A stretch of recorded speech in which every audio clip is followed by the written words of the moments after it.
Thank you so much, Sabjit. We apparently are exceedingly short in time. I have to apologize to the audience for that. My role today is to very intelligently nod and smile, because I've got two literal experts over here who are talking about something that they understand more than I could in the longest time. So I'm going to very wisely just hand over just one question over here to Mr. Kumar. I have to say that I realized it's a banker's memoir when I saw the first 6 pages, which were abbreviations. They were only abbreviations. I couldn't understand most of it. But Mr. Kumar, you divided the book in 3 parts. First part was more like just picking up all the various challenges. Second was something where you're talking about transformation. The third part was your personal journey.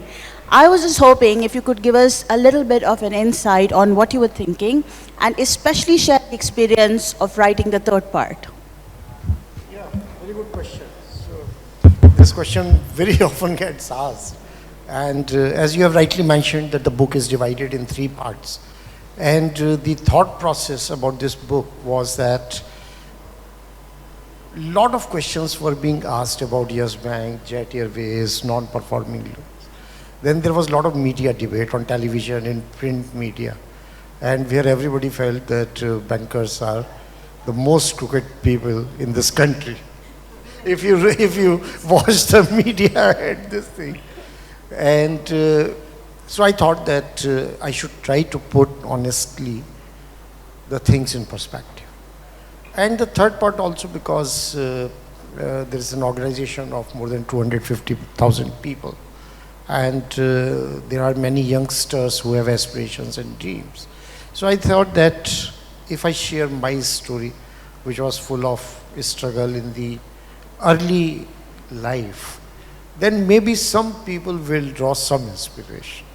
So that was the whole idea, that let the book be in 3 parts, and whoever finds interest in whatever section, they can read that. They don't even need to read the book from one chapter to another. They can read the one chapter and yeah. So that is the thing, and it's a little bit of a storytelling style. Not exactly a very, I don't never called it or aspired to be that it's a highly intellectual book or anything like that. It is a book for an ordinary reader or a common person. It is a book that people understand. I understood it. So, you must get your hands on it.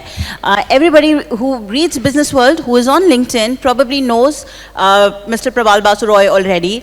We lovingly call him Prabal Dal, one of the top voices on LinkedIn. Very wisely, I'm going to just hand it over to him now. Prabal, all yours. Thank you, Noor. Thank you very much. Good evening, ladies and gentlemen. Anurag. Rajnish, this is a pleasure because in the short time available, I went through the book. Okay, good. And like you rightly said, it's an easy read, and for people like us who know a little bit about banking, etc., it was fascinating. Thank you. And more so it was fascinating for people of our generation because of the episodes you wrote about the importance of transistors in our life for those of us who grew up in the 70s. Yes. Of Amitabh Bachchan and many episodes like that. So it had a direct connect. That's what I meant. Those of us who have studied in that period can understand this, where you came from, the little joys of life. Yes, absolutely. Yes, which even 50 rupees could have bought, which my daughters today wouldn't even understand. So those were really lovely. See, the book is very all-encompassing in the sense it touches upon the economy, it touches on banking, it touches on his personal challenges, it also touches upon life's lessons. So there's lots to learn from the book. Time is short, so I will focus on one specific area which I thought, I'll have the opportunity to talk to you. See, State Bank is also a PSU bank, a large one, but still a PSU bank. And yet, over the years, its service delivery and its financial strength both have been maintained and in fact improved significantly. Significantly. There was no compromise in these two as you delivered services. This is not the story for the other PSU banks. Obviously, there are different levels of that. So, because of your long stint, Rajnish, in the bank, it will help if you give a bit of insights into this transformation which took place in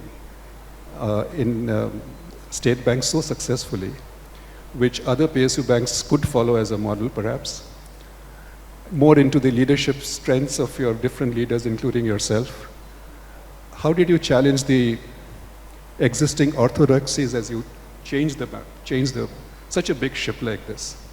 Because they would also be subject to the same criticisms which we have of PSU banks, which is political interference, which is telephone banking, unions, you know, the rest of the works, productivity, and yet State Bank is a stellar bank. So what really happened? How did it change here? Yeah, I think it's a very, I would say, very good question, and about many people, and when they talk to us state bankers, Yes. they always get a little bit of surprise at Correct. how an institution where the ownership is with the government is still, it is able to compete, maintain its position in the market, compete with the best of the private sector banks. So I've also tried to analyze it, and what I feel is that one, as compared to other banks, it has much longer history. It started in 1806. So any building whose foundation is strong, then it survives. So I think its foundation was very strong. It's not that it did not face the challenges in such a long history, but the DNA of the organization, State Bank has something different. Correct. And even when it comes to nationalization, in 1955 it was the first. And today we are a listed entity, it is a commercial organization, it is subject to shareholders' expectation. But if you read its origin, talking about State Bank, not Imperial Bank, it was all with the intention of giving impetus to the rural credit. Yes, exactly. That was the recommendation of the committee which recommended State Bank of India. Exactly. And its chairman, first chairman, was a finance minister of the country. So the kind of importance the bank has always enjoyed. And even Reserve Bank of India, today central bank, till 1935, Imperial Bank of India was doing all the activities which a central bank does, including the printing of currency. So somehow, State Bank, by virtue of its history, and later on because of the high expectations which has always been associated with the State Bank. That is another, third, its DNA, and another thing I would say that it always has been able to attract talent, and it attracted very good talent, in fact, till the liberalization of the economy happened. 1990 things have changed, but pre-liberalization, State Bank attracted top talent. And as I said, that any organization, one thing which is very unique about State Bank of India, and I have mentioned in my book also, that when a call is given to do something, then our people will rise to the occasion and do it. The kind of network it has created, just imagine, like people cannot imagine where our branches operate, and our people manage it and run it in the most difficult terrain of the country. But once, as I said, that if a call is given, we do it, and management and the board, luckily, government, many people have this impression about government's interference, but during my 40 years of service, but later on, because early stages you would not know, but when I became MD or chairman, government's interference in the banking system, I won't call it interference, they have a social banking agenda which they pursue with vigor. But particularly during my tenure as MD or chairman, we didn't have any occasion, or I didn't have any occasion where there would be any political pressure of any sort. There would be pressure to open a branch in that district, Naxal affected district, difficult terrain. That is different. And that is, as I said, that government was like, government believes that if it has to do certain difficult things, they have to rely on the State Bank of India. It's natural. And whether we do it willingly, smilingly, or grudgingly, but we have to do it. Correct. Correct. Tell me, Rajnish, and it's in the same tenure that I'm asking another question which is related. So, in the late 90s, 99, thereabouts, when there was immense resistance to computerization of banks, immense. And today's people will not even understand what went through at that time. Despite labor unions, despite politically affiliated labor unions, how did State Bank manage this journey? Because your systems are really good. I mean, they're world class. I mean, I'm a user as well. They're world class. So there is, like when it comes to the unions in the banking industry, and they were initially, not only 99, 84, 85, 86, there was huge reservation about the computerization, and they were not wrong. Right. Why I say they were not wrong? Because of the computerization, the powers of the union today have gone down considerably. They were very powerful in 80s, when entire thing was manual and dependent on. For any branch manager of a bank, his first job was that how do he satisfy the union leader so that his branch can function. But that dependence has come down because of the technology. So in that sense, they were not wrong that it will impact their power. But at the same time, credit to them that they could read the writing on the wall that if we don't do it, and later on when private sector banks have come, and if they do it and you don't do it, then you don't survive. It's a question of survival. Exactly. So to that extent, I will give credit to the union leaders that they were intelligent enough to read the writing on the wall and agreed to. It has been a progressive journey. Every bipartite, there has been some progress. It's every 4 years, every 5 years you sit and do a bipartite settlement. The State Bank went ahead and went beyond what the industry level settlements were. So it will also have a separate bipartite agreement with its union and to get a competitive edge over others.